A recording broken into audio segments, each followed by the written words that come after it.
Thank you for joining me today on this special New Year's first episode of 2022, special New Year's week. I appreciate you joining me on Hunger Hunt Feast here as we kick off the new year. And let's hope it's a so much better one than the last two. Right? We keep saying that. It's like, I think we got to take things. If we've learned anything for the last 2 years, we have to start taking things into our own hands, and we can't be complacent. We have to be proactive. So and I just thought, hey, maybe since it's January, kicking off a new year, you may possibly be making plans for an increased focus on your health and fitness new year. Just a guess. So I thought I would just start this one off with kind of giving you a simple plan, like laying out a simple plan to get you started, and talk a little bit about staying consistent with it. Because, first of all, plan, the simpler it is, the easier it is to stick with it and make it part of your schedule. Because the hard part is usually sticking with it, making a priority, and creating a system that fits in your schedule, right? It's got to work with your work schedule, your family schedule, your sleep schedule. It's got to fit into that, or it's not going to be sustainable. You don't need a plan disrupts your the basics that you're trying to accomplish, because that's what your life is about. It's about maintaining your career or your family life, and it's it takes time. It takes enough time and energy to manage your fitness and your health, but it shouldn't interrupt those other things. It should work with them, right? It needs to fit with your schedule, and then being consistent over time. And that's really, those two have to work together to be consistent over time. You don't need the perfect plan. It doesn't have to be perfect. It needs to work. Just an effective one that you can stick to. And success with that, in my opinion, depends on why you want to do it. Why is it important to you? And is that enough? Okay, is that why enough to keep you going for the rest of your life? Or at least, your why may change over time, but you always got to find that. You got to find something that's going to keep you going. And as far as right now is concerned, for January, is it enough to keep you going for the next 6 months to a year to make an impact and really change your habits? Because while maintaining your goal, your body composition, other health markers, may be easier than what it takes to lose the excess fat or improve your metabolic health, right? Maintenance is a little bit easier. The same principles apply, and you'll need to maintain them going forward to stay in control of your health. Now, we'll come back to that part of it, that why, that maintenance, that the part that keeps you consistent over time. But first, let's do a quick review of an effective plan to get you started, and use this. You can use this maybe as a framework and make it work with your system, with your schedule, your food preferences to some degree, right? If you haven't been exercising recently, like the last several months, or it's not an area that's really your strong point, it's just not something that's been a real priority for you in the past, then definitely start with your diet. If you've already been exercising, keep that going, right? Keep that going, obviously. But if to change diet and exercise at the same time, sometimes can be a lot, right? At once. So I'd get the diet in place first for at least a couple of weeks before you start. Really you think about working up your appetite with your workout, because your workout's going to increase your appetite. And if exercise is going to make you hungry, you don't want to be hungrier before your diet's in place, or you'll just be eating more food that isn't taking you in the right direction, right? You get the diet in place, get that solid, so when you start adding exercise, it's not throwing your food plan off, right? And again, your diet should be simple.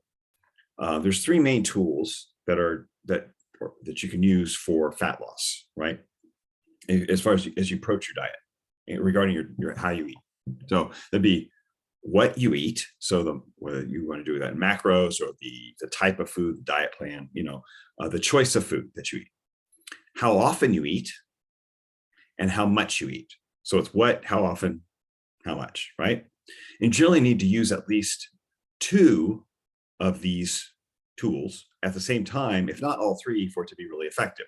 One alone usually doesn't work too well. It's not as effective. Your results are limited, and you may not last long on it, right?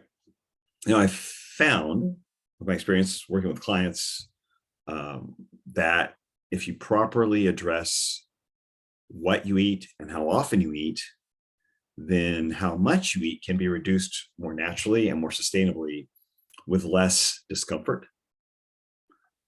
It's just a little easier to maintain because your body, your metabolic hormonal environment is more conducive to fat burning, and then cravings are reduced. So you're less likely to have the cravings to be snacking, to eat off plan if you get the metabolic hormonal environment. So insulin, be in place, get the balanced insulin, glucagon working together, blood sugar down, and level, I should say, at where it should be, normal ranges. Cut down on the ghrelin, get some leptin sensitivity, back in place. So those hunger hormones get balanced, right? Those hormones that trigger cravings, trigger hunger pains, and so forth. This can be more sustainably controlled, right? Not that you're never going to have them, but they're not going to be as strong, and you can address them with some strength, with some discipline, and they're not going to overtake you because you've already got that. The plan with what you eat and how often you eat, allowing your body to burn more fat, will offset those cravings, and that's when you really are replacing the calorie deficit with stored fat. So let's start with what to eat. I'm not going to surprise any of you with this one, unless it's your very first time listening to me, but you're going to prioritize animal protein. Whoa, shocker, right? I recommend aiming for at least 100 grams of protein a day, or at the very minimum, depending on your weight. Okay, so some of you lightweights, this may not add up, but the very minimum, half a gram of protein per pound of body weight. So if you're doing this in kilograms, depending what country you're in, double that, multiply 2.2, right, times the half. So you're looking at about 0.7 grams of protein per 0.6, 0.7 grams per kilo. Oh, excuse me, 1.2. Excuse me, my math is way off on that one. So at least a gram, maybe 1.1, 1.2 grams, give or take. So just shoot for at least a gram of protein per pound of body weight. That's a minimum. That's not your goal. That's a minimum. Your goal should be closer to 100 grams of protein per day. And it depends on your weight or what your goal weight is. Your goal weight, if you're thinking about goal weight as a stretch goal, go for 0.75 grams per pound, up to 1 gram per pound. If you really want to push it, go heavy, animal protein. I think that's good, but as a minimum stretch goal, once you get used to it, once your body gets used to eating that much animal protein, okay, you can ramp that up. Your stomach acid increases, you get better digesting it over time. But if this is new for you, starting out, 100 grams or half a gram per pound body weight. So animal protein, particularly meat and eggs, right? And so meat, fish, whatever, chicken, poultry, pork. Some of you can get really pristine with it and go for red meat and eggs only, or just red meat. That's great. I don't think you have to be that limiting when you're starting out with this. I think you just need to start changing habits, because it's all going to be better than the processed food you may have been eating that got you to the weight you do not like, to the body fat composition, right, that you do not like.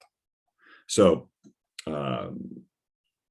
meat and eggs are red meat and eggs are high in nutrients and lower in energy than any processed food.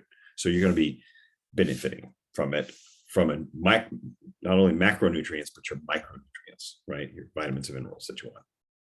Eating an adequate amount of meat and eggs will cut your cravings and give you the nutrition you need without overfeeding you, right? So it'll be chasing some sort of nutrients in your food.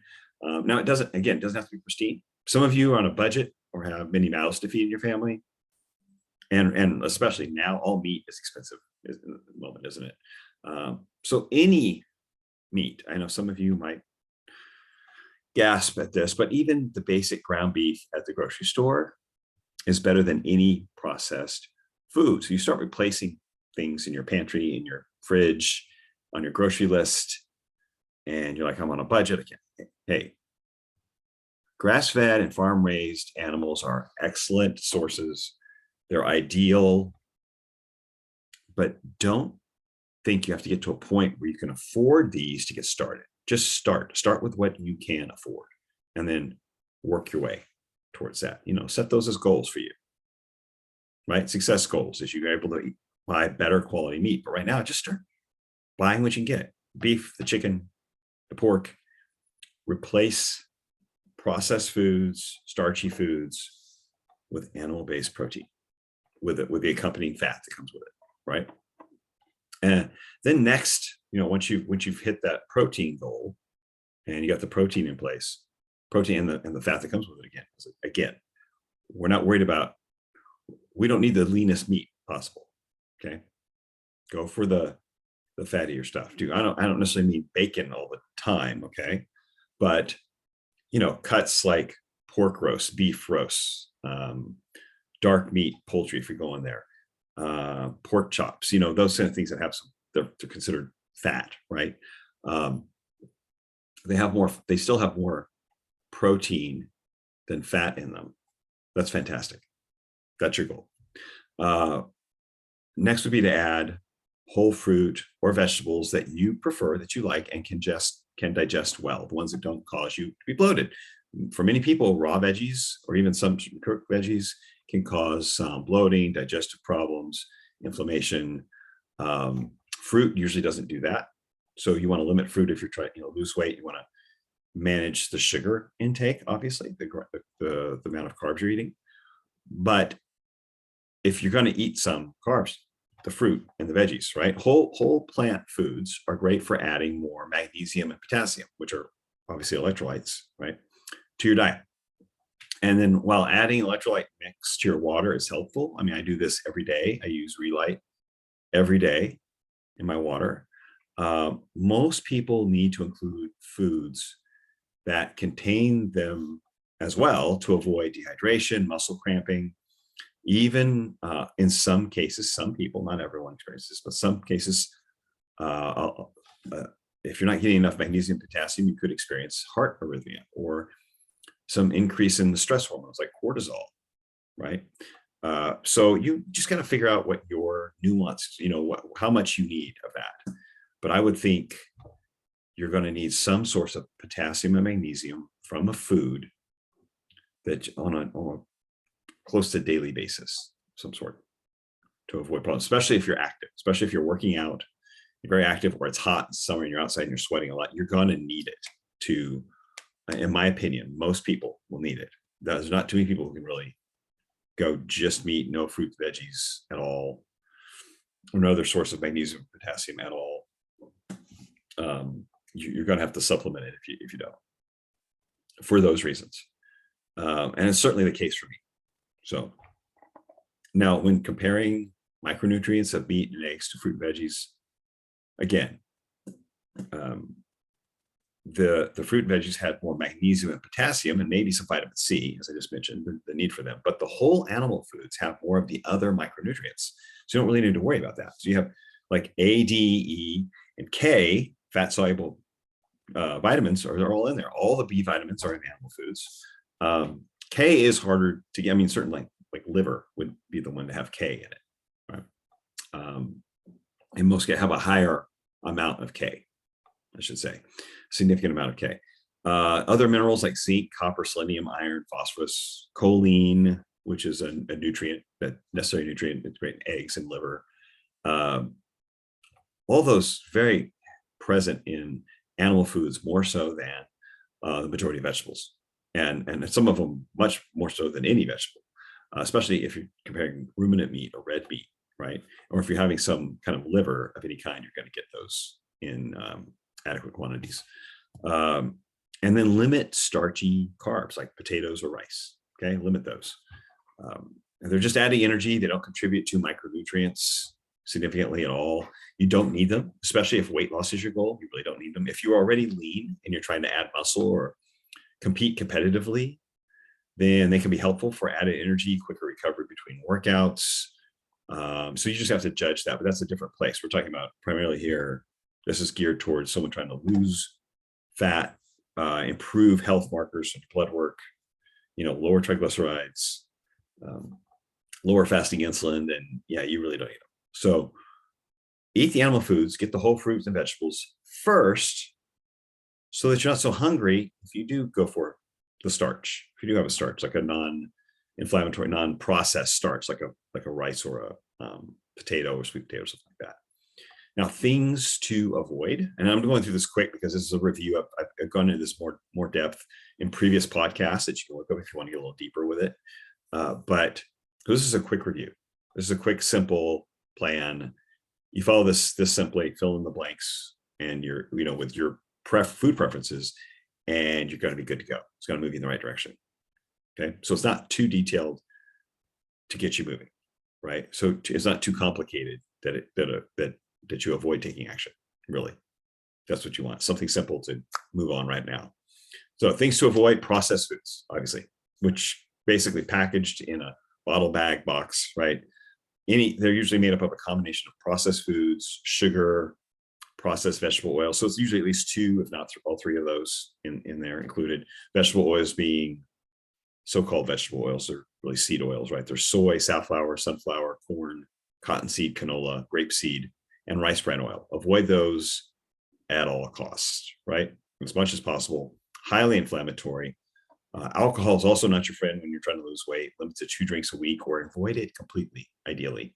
It just affects the way the liver processes your energy, right? Fats and stores fat and regulates blood sugar, and you can create some insulin resistance there at the liver as well. So avoid it, limit it as much as possible. But 2 drinks a week is what I have seen with clients who could still maintain some weight loss. More than that, it gets kind of iffy about how much it affects. It could cut it in half. If you cut it by a third, it's going to have an effect. It's going to limit your weight loss if you're drinking more than that. So that's my experience. Now, how often you eat. Now, if you're wanting to lose weight, I recommend not eating more than 3 meals a day, period. 1 to 3 meals, 1, 2, or 3 meals, right? Snacks count as meals, so ideally no snacking. You want to eat enough to get you to the next meal. I definitely recommend intermittent fasting for most people. I do it to some degree every day. So generally, I have, each day is somewhere between 14 and 24 hours of fasting. I do a 24-hour fast, 22 to 24-hour fast once a week. Most of the other days are 14 to 17-ish. And I've been doing that for 10 years. Been doing some form of intermittent fasting for 10 years. So I highly recommend it, because otherwise I wouldn't keep doing it for a decade. I think, if you're struggling with some sort of adrenal fatigue, very low thyroid, hair loss, or other symptoms related to these things, to these problems, then 3 meals may be your best option for now until things calm down and you get yourself a little better in a healthier place where you can take a little more stress. But right now, if your body's that stressed out, maybe you're losing hair's thinning, work on your thyroid, getting your thyroid in place, work on calming things down with your adrenals and with diet, but 3 meals, and try to compress them as much as you can. Maybe keep them within if you can do a 14-hour fast with 3 meals, great. If it needs to be 13 or 12, great. I wouldn't fast overnight less than 12 hours, honestly. Do a 12-hour fast, 3 meals, and you really control what you eat, you definitely make some headway. But I wouldn't stay there if you don't have to. Once you get those other things under control, start moving to a 14, 15, 16-hour fasts on a more regular basis. But those are rare cases. Most people, male or female, will benefit from intermittent fasting of some level. So start with maybe 3 times a week. If it's new for you, compressing your eating window into a 6 to 10 hours a day, right? And then add more days as needed. So you start with 3 Monday, Wednesday, Friday, and you add in 1 or 2 extra days after you get used to that after a couple of weeks. There's maybe 6 or 7 days a week for you. You can also include 1 or 2 24-hour fasts each week once you get used to the 14 to 18-hour fasts, right? So get the other intermittent fasting schedule, the 14 to 18-hour fasts down first, then try working towards, say, pick one day a week. We start pushing that farther back to get to 18, then maybe 20, and then shoot for 24 once a week. In addition to the fasting, the intermittent fasting, the shorter 14 to 18-hour fasts on the other days of the week. So, and also 1 to 2 meals a day, depending on your schedule, which fasting schedule you're using. But 1 to 2 meals a day for weight loss is ideal. If you find yourself not hungry, by all means, don't eat. Don't eat. Now, you don't want to skip dinner at 6 and suddenly find yourself hungry at 10 and you start eating. That's not good. We don't want to eat at bedtime, right? Or within 2 or 3 hours of bedtime. So if you feel like you need to eat a little something at 6 or 7 so that you're not eating later that night, then yeah, do that. Eat a little something to get you through your meal the next day. But this is where you get into some degree of, how much you eat, though, because when your appetite comes down, as I mentioned before, fat burning becomes more efficient. That's what causes your appetite to come down, but fat burning becomes more efficient. And you just eat less naturally. You just eat less because you're not as hungry. And that's great. And that allows you to rely more on stored fuel, which was blocked before. Hormonally, because of high insulin levels, you were kept from accessing that fat as effectively or as often, as many hours in the day. So now that you can, without impairment from eating, you can supplement more of your energy from stored fat. And you're not starving, you're not grumpy, you're not hard to be around. So it's great. But it's that simple. Establish a schedule that allows you to get enough sleep on a regular basis, right? Then add some exercise. Ideally, some strength training, some high intensity interval training that uses muscles in both your upper body and lower body at least twice a week, right? So you can do strength training or high intensity interval training or both, but get some intense movement, upper and lower body, at least twice a week. And then find times for more moderate movement. Whether that's a walk, a sport, playing with kids at the park, yard work, some kind of moderate intensity movement that you can maintain for a longer period of time, but get those in regularly, several times a week, ideally, 2 or 3, 4 times a week would be great. But find something you like, or at least you don't hate, right? So you're not dreading it and you'll stick with it. Consistency is very important. Consistency will get there. You can have an imperfect plan, right? It's not ideal. It's not perfect. It's not the most pristine plan. But if you're consistent with it, then it'll get you there. Doesn't mean M&Ms are sneaking into your diet once or twice a week. No, that's not what that means. That's not consistency. Consistency in that maybe the fasting schedule, right, is sometimes get thrown off. Sometimes it's 14, sometimes it's 16. Sometimes it just kind of moves around with your schedule. Or sometimes you just have 3 meals, or because you're traveling, something changes. It's not deliberate falling off the wagon to eat garbage, right? But it doesn't have to be the best version of all the food you're eating, right? It doesn't have to be the most pristine farm raised sheep's, loin or whatever. You see what I'm saying? It can be less than perfect, but as long as you're consistent, it'll get you there. And so, because that's where most plans to change your health will fail. It's in the consistency throughout the week, over the course of the year, right? It has to be a lifestyle. And that may mean making just a few changes at a time and layering them in as they become more normal for you. So that's why I said, if you're not used to exercising, start with your diet, then layer in the exercise, get the sleep in place, right? And then 2 days a week with exercise. And then maybe you eventually, when that becomes normal, you add a third. But get your diet in place, get your sleep consistent, get your exercise a couple times a week, and get some moderate movement. And not that if that takes you 2 or 3 months to put in a place where you can sustain it, that's great. That's great. The biggest factor in consistency, though, is your internal motivation for doing it.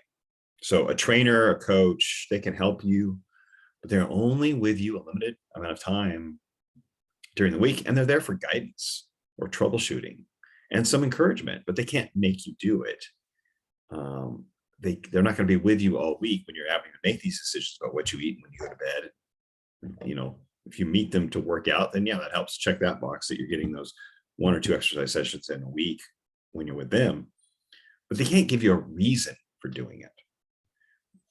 And I'll be honest, speaking as a trainer, for a couple decades now, and a nutrition coach, they may not understand that a high level of fitness isn't your North Star like it is for them, right? It took me a while to understand that too. Like, why doesn't everyone want such a high level of fitness if they're willing to make these changes, make these sacrifices? Why is this so difficult to not eat this and to change what you're eating and to understand that you've got to move often? Why isn't that like on your schedule every day? That, yeah, that's our hot button. And we have to understand that it's necessarily yours. And it's okay if it's not yours. It's okay if that's not what motivates you, but unless you're very motivated to know more about nutrition and driven by the pursuit of a very high level of health, just for the sake of health, then you're going to need to determine why you need to be consistent with your plan that is based on something you value more than your own comfort or convenience. It has to be a value that motivates you every day to get up and go, something that already motivates you, something that we don't have to create one. You already have something that gets you out of bed and gets you moving, to get you to work, get you at your day, get you doing things that you need to get done. That already exists. And the likelihood of you, when it hasn't been a value for you before, has not been a priority for you before. If it's a priority for you, great. Just give it more energy. But it still may benefit you to tie that to a value that's greater for you, that motivates you more. So equate your success with that value or that motivation with improving your health. Okay. Helping you with success of that value. In other words, you will attain that goal, or that value will be achieved, whether it's your career, your family life with grandchildren or kids, being active with them, being around for them. Maybe it's a hobby or activity you do on a regular basis. It's like you want to be continue to hunt or something. You want to continue to be able to water ski or go skiing or go, find something that drives you and start associating your improved health with that value, as in I'll be able to do that more effectively or for a longer period of time in my life, or with more with better performance, right? Well, again, with your kids, your career, with your hobby, whatever it is that you love, because you're getting your weight under control, you're getting your diet more consistent, right? Because success for you is probably not trying to look like a fitness model, right? It's not about abs and bikinis and skinny jeans necessarily, right? You'd be great, and you will look better, obviously, and you'll feel better, but your end goals really should include healthy body fat range for you, better health markers on your blood work, like lower triglycerides, lower fasting insulin, I mentioned before, lower blood glucose, lower CRP, which is the inflammatory marker, maybe normal blood pressure levels. It depends on where yours are. That's why I really recommend, when you get started with this, getting some blood work, right, to give you a baseline for the changes you make. The scale is only one metric and it doesn't tell you a lot. So you need a body comp, you get some basic blood work, go to your doctor, or one of those, there's these blood testing places are popping up everywhere. You can find one of those probably near you. Tell them what you want. Get your lipids, your fasting insulin, your blood sugar, your CRP, maybe a body comp test. You can find that somewhere. Be specific about what you want on it, and let them and get that done. You need to know where you're starting to measure progress, right? And by body comp, I don't mean the calipers at your local gym necessarily, right? They may not be accurate, right? If they're just pinching under your skin, you need something that's going to get accurate lean mass, fat mass. That's going to measure your whole body, so you're getting the visceral fat that's below the muscle that someone can't pinch with calipers, right? So get a good one. You might need have to go as far as getting a DEXA scan, but there's some of these good machines that they'll give you a good, accurate enough reading. But you need to know where you're starting to measure progress again, because what isn't measured isn't managed. So get started, get your baseline, okay, and then measure it in whether you want, how often you want, 3 months, 6 months, a year. I recommend at least 6 months, ideally, just to see where you're going with things on the blood work for sure. And the goals that get you to the results you want should be action-based. So your goals from that point on. So you have your health markers and your body comp. Those are your long-term goals where you're headed. But then you need to set goals throughout the week that are action-based, like intermittent fasting in place 5 days a week, right? Carbs below X number of grams a day, whether it's 100, 80, 50, whatever yours are for you. And that may change. I could adjust. You might start at 100 and then you move it to 80 and then 50, or maybe some days when you're working out, it's 80 and other days it's 50 when you're not. You see what I'm saying? Action-based goals that are about driving your consistency. You worked out 3 times this week. Check those boxes. In bed for 7 hours each night. Okay. Hit all the aspects of your lifestyle that you need to change and make those your goals. You ate at least 100 grams of protein. 1 24-hour fast this week. Awesome. Goals that drive habit changes. Change your habits and your body will follow it. So let's get back to why you're doing this for a minute. What do you value? Now, I've said some of this before, but if it's your career, right, and you want to be able to perform at a high level for as long as possible, then your health is vital for that. You can have all the experience and wisdom where these deals are coming at you and you're closing them and your business is doing great and it's expanding. But if your body isn't able to withstand that stress, you won't be able to continue. You'll have to quit when you're at your prime mentally and experientially, but your body can't keep up. Be on medications, you gotta, hopefully you don't have a hospital visit, but it's very, very possible that the stress from your job, even though it's successful, it's going to take more energy and time. If your body can't handle it, you have to stop. And I know, that many of my clients are very motivated by their career, and they're working 12, 14-hour days, and they've got to fit their food choices in and make it part of their system, make choices, things set up ahead of time, exercise when they need to, but they're motivated by being able to continue to succeed and continue to work in their career, the business they developed that is now really flourishing because of the time and effort they put into it. And if their bodies can't keep up, man, they're going to be heartbroken if they can't keep working. It could be more improved ability to engage with your family or a spouse, kids, grandkids, physically keep up with them in certain activities, or just be around longer to enjoy them. So if you're very motivated to serve and be there for your family, your health is crucial and worth your time and effort. And so again, an event you want to keep enjoying as you get older. Hiking, traveling, see the world. You gotta be ready to enjoy that, fit for that, to keep moving, right? To handle the rigors of travel, especially these days. You may not be able to do these as often as you like, but at least when you are able to do these activities, you want to be ready to handle it, right? And that doesn't happen 3 weeks before you leave. That happens what you do all year, right? Doesn't it? You can't get fit in 3 weeks before your vacation. You've got to be able to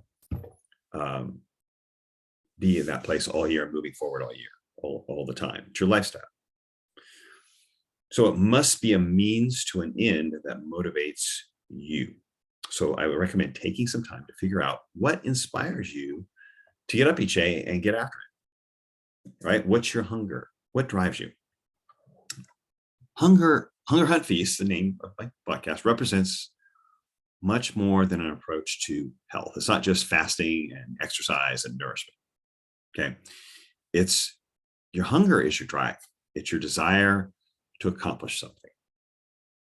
The hunt is the work you put in to achieve that desire. And the feast is the reward for that work. It, you need to get clear on what drives you, and get clear on how improving your health helps you achieve that goal, helps you get to the feast. And then remind yourself often, let's visually, mentally, reminders. Have someone you're working, have someone alongside you if you need to. Find a way to keep yourself reminded of how your health, your fitness, your health markers move you toward what really more of what drives you and achieving those ultimate goals for yourself, how they work together. And you'll find you'll be far more consistent with your new lifestyle habits because they line up with the future you want for yourself. And that's how you create consistency. So figure out what is it in your mind that keeps you going? What is it you think about that keeps you moving forward? And then again, associate your fitness, your health with that goal. That's one more component to that goal.